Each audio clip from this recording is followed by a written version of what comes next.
last year around this time, we filmed a video of us installing windshield protection film. In the past, we'd use a product from Matico called Clearplex. We had some problems with it. It was a great product overall, but some longevity issues, and really the ease of installation was the big problem for us. And so we tried out a new product on the Hellcat called S-Tech DynoFlex. Dude, oh my God, this is ridiculous. You just tug on the corner and watch the fingers disappear in both directions. It's exactly like PPF. Oh my God.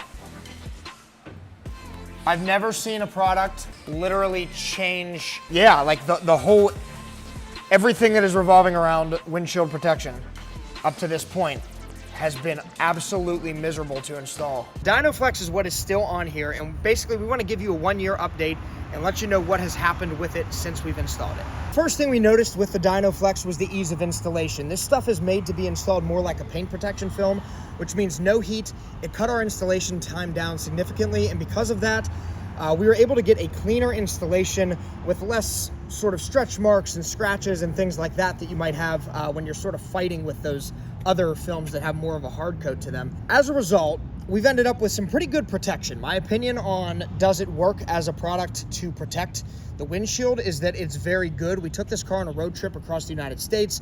We drove it at speeds up to 180 miles per hour on some lake beds and salt flats and stuff like that. I don't think I have any chips in the glass underneath the film, so I do think that it did its job that way. Of course, the film took some damage like it should. It's a sacrificial barrier. We know that you're gonna have to replace it. And I will tell you that when this car was in Pennsylvania, it lasted pretty good, but that's sort of where the good news stops. So I brought this car down to our Miami store. This has sort of been the company car down here, and it's been here for about 6 months now. And it's garage kept for the most part, but it does go outside and sit outside during the day. What we've run into is that almost as soon as we got it here, this staining that you're seeing in the film, this is not just dirty. This stuff will not come off. It's created a pretty ugly situation. There's all sorts of weird smears and water spots on them. Because of that, it has made it much more difficult to see out of the windshield, specifically at night. There are about 15,000 miles on the car and on this protection film. So it is possible that we basically just sort of reached the end of life for it at maybe 10,000 miles before we brought the car down here.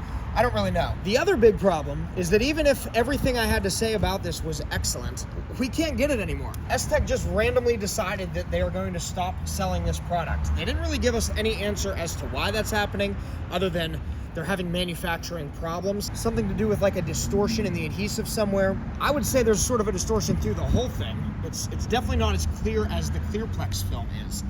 Now, I still have Clearplex on my GT4 back in Pennsylvania, and it's seen some track days. It also has almost 15,000 miles on the film. And besides the initial scratching and things that we got from the wipers and from the squeegees on the install, it's remained relatively clear, but the top coat is starting to crumble on that. So we'll do another video on the Clearplex, but for right now, the DynoFlex, you can't get it.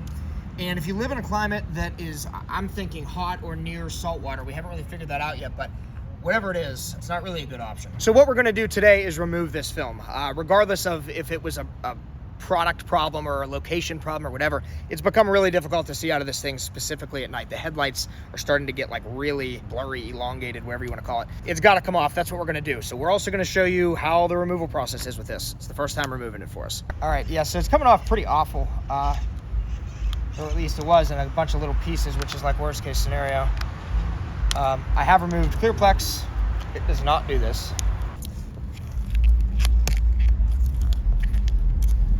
This is awful. We're not even like an eighth of the way done with this. So in conclusion, guys, unfortunately, we have not found the solution for windshield protection film.